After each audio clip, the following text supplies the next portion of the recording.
X-Vive P58, sistema wireless per chitarra e basso, un ottimo prodotto che si posiziona nel mezzo fra il consumer e il professionista. È un prodotto dalle caratteristiche ottime che andiamo a vedere subito e lo vedo molto indicato per un uso dal vivo, live, o per chi fa molte prove con la sua band. In ogni caso, all'inizio di una pedaliera o di un rack fa la sua figura ed è anche un ottimo accordatore, molto visibile al buio, ma questo andiamo a vederlo fra poco. Andiamo prima a vedere un minuto di unboxing e scopriamo insieme cosa c'è in questa scatola. Bene, il packaging esterno è piuttosto accattivante, l'interno anche ben fatto, le unità sono ben protette.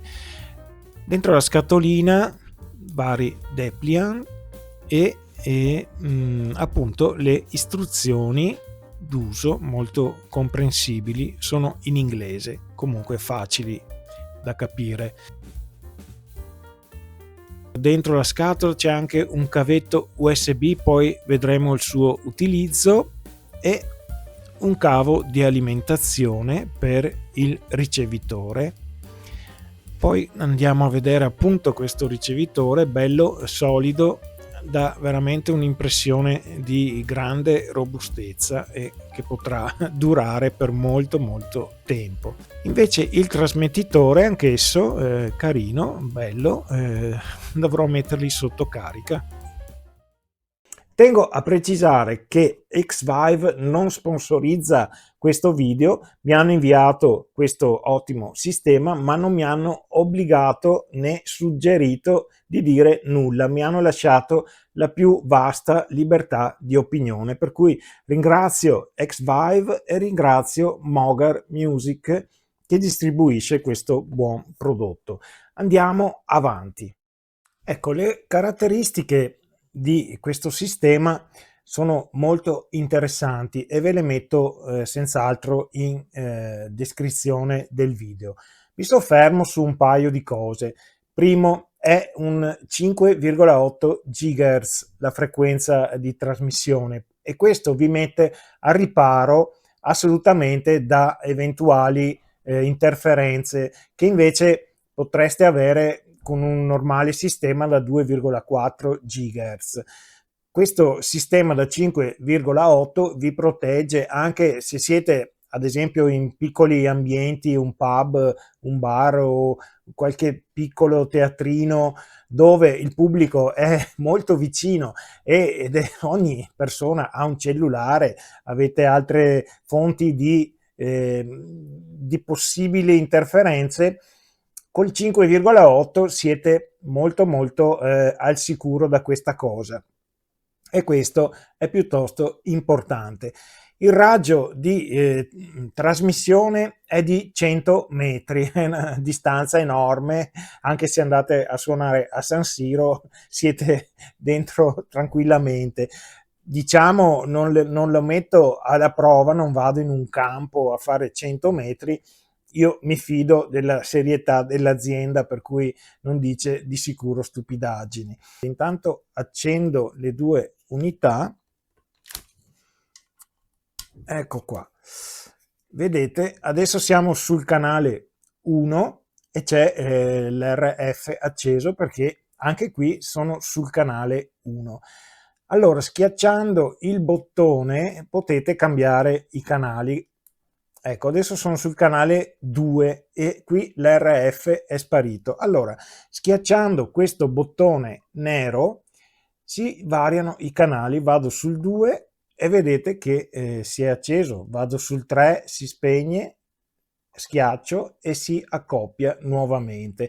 Ecco, è una cosa molto, senz'altro molto utile. Ecco, altra cosa interessante è la latenza che è inferiore ai 5 millisecondi, la frequenza di campionamento che è da 24 bit a 48 kHz, veramente buona. Allora, andiamo a vedere un attimo come va l'accordatore. Inseriamo il trasmettitore e lo accendiamo.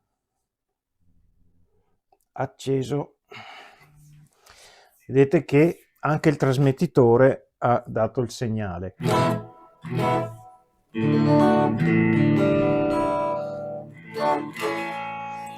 La chitarra è scordata, accendiamo l'accordatore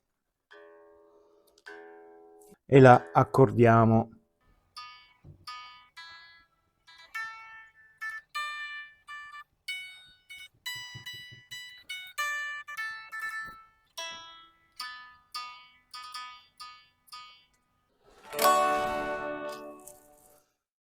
Guardiamo il trasmettitore, anch'esso è molto interessante. Tanto lo accendo. Ha la possibilità di variare a seconda che si usino dei pick-up passivi, come possono essere questi, o dei pick-up attivi, come ad esempio, che ne so, gli AMG, vari pick-up, varie aziende che fanno pick-up attivi. Vi faccio vedere come. Ecco qua il trasmettitore, lo accendiamo, luce verde vuol dire acceso, canale 1 di default. Allora, premendo per 3 secondi il tasto mode si accende quella luce verde, che significa che siamo in presenza di un pickup attivo e possiamo usarlo tranquillamente. Ripremendolo 3 secondi si spegne e torniamo ai pickup passivi.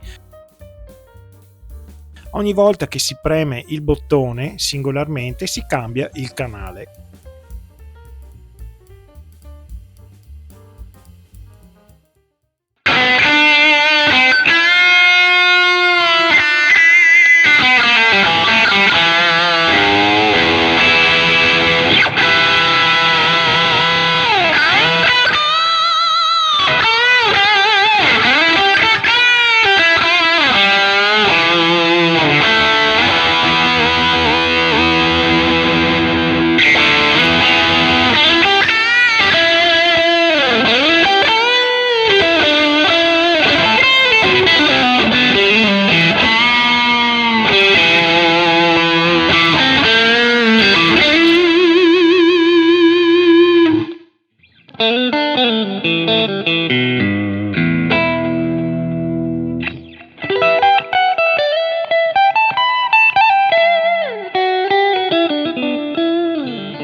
Un'altra cosa molto utile è questa presa USB che serve per ricaricare il trasmettitore. Il trasmettitore si inserisce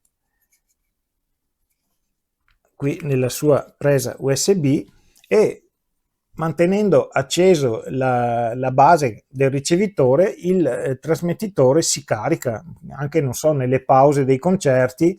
Basta solo inserirlo e in mezz'ora, un'ora si ricarica. Insomma, poi anche se non si ricarica del tutto, però ti dà quella tranquillità di poter finire il concerto senza patemi d'animo che ti molli il trasmettitore. Questa è molto una cosa intelligente e utile. Forse potevano fare un cavetto un po' più lungo, ma insomma, piuttosto che non averlo, meglio così. Questo ricevitore ha molte altre cose interessanti, al di là del fatto di poter ricevere contemporaneamente il segnale da 6 trasmettitori diversi. Ha questa levetta che può selezionare 2 opzioni: True Bypass oppure Buffer. A cosa serve? True Bypass va benissimo se si hanno dei cavi non molto lunghi per arrivare all'amplificatore, mentre Buffer amplifica ancora di più il segnale e lo manda nel caso aveste dei cavi più lunghi, non so, 10 metri di cavo, conviene mettere su buffer ed avere un segnale sempre forte e preciso. Ecco, è una cosa molto utile. La presa USB, abbiamo visto, serve a ricaricare il trasmettitore, la presa dell'alimentatore, ma già che ci siamo lo accendiamo, e l'output per andare nella vostra pedaliera o nel vostro amplificatore. Io uso dei cavi, ad esempio, questo è un cavo Harley Benton molto buono, costa 10 euro e ha i connettori Amphenol che mi dicono sono buoni. Comunque è un cavo che ho usato tantissimo ed è sempre andato molto bene. Ecco, con questo andate al vostro amplificatore. Questo è lungo 6 metri e mezzo, per cui io lo tengo su true bypass, non c'è bisogno di andare su buffer, però ecco, è un'opzione molto interessante che senz'altro è utile anch'essa. Mi sembra di aver detto quasi tutto. Una correzione di una cosa che ho detto prima. Ho detto che il trasmettitore ha una portata di 100 metri. È un errore, sono 100 piedi, 100 feet, e sono i classici 30 metri classici di un po' praticamente quasi tutti i sistemi wireless. Altra cosa che non ho detto riguarda anche qui la ricerca del canale migliore che questo ricevitore ha incorporata. Attualmente sono sul canale 1 e vedete che è connesso.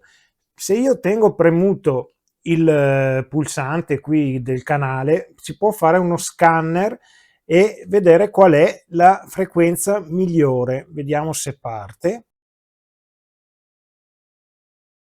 Ecco, vedete, sta andando e si è fermato sul canale, si ferma sul canale numero 6. Ok, mi cambio i vari canali finché non arrivo al numero 6. Ecco, vedete, si è di nuovo accoppiato. Vuol dire che in questo momento il canale 6 è quello che dà più garanzie di tutti. Ecco, era una cosa che ci tenevo a farvi conoscere perché è molto importante e puntualizza anche e sottolinea le varie qualità che ha questo sistema. È un sistema che non è economicissimo. Io per molti anni ho sempre usato questi ricevitore e trasmettitore che ho comprato su Amazon, sono dei Licato che costano un quarto di questo sistema e per la mia cameretta vanno molto bene, sono di 2,4 GHz. Se andassi a suonare dal vivo non mi sognerei mai di portare questo sistema, andrei sul velluto e andrei tranquillo con questo X-Vive e io ve lo consiglio, la spesa assolutamente è giustificata. Bene, sono in arrivo molte altre cose e spero avrete la pazienza e la voglia di conoscerle assieme a me, per cui ci vediamo molto presto. Grazie e ciao.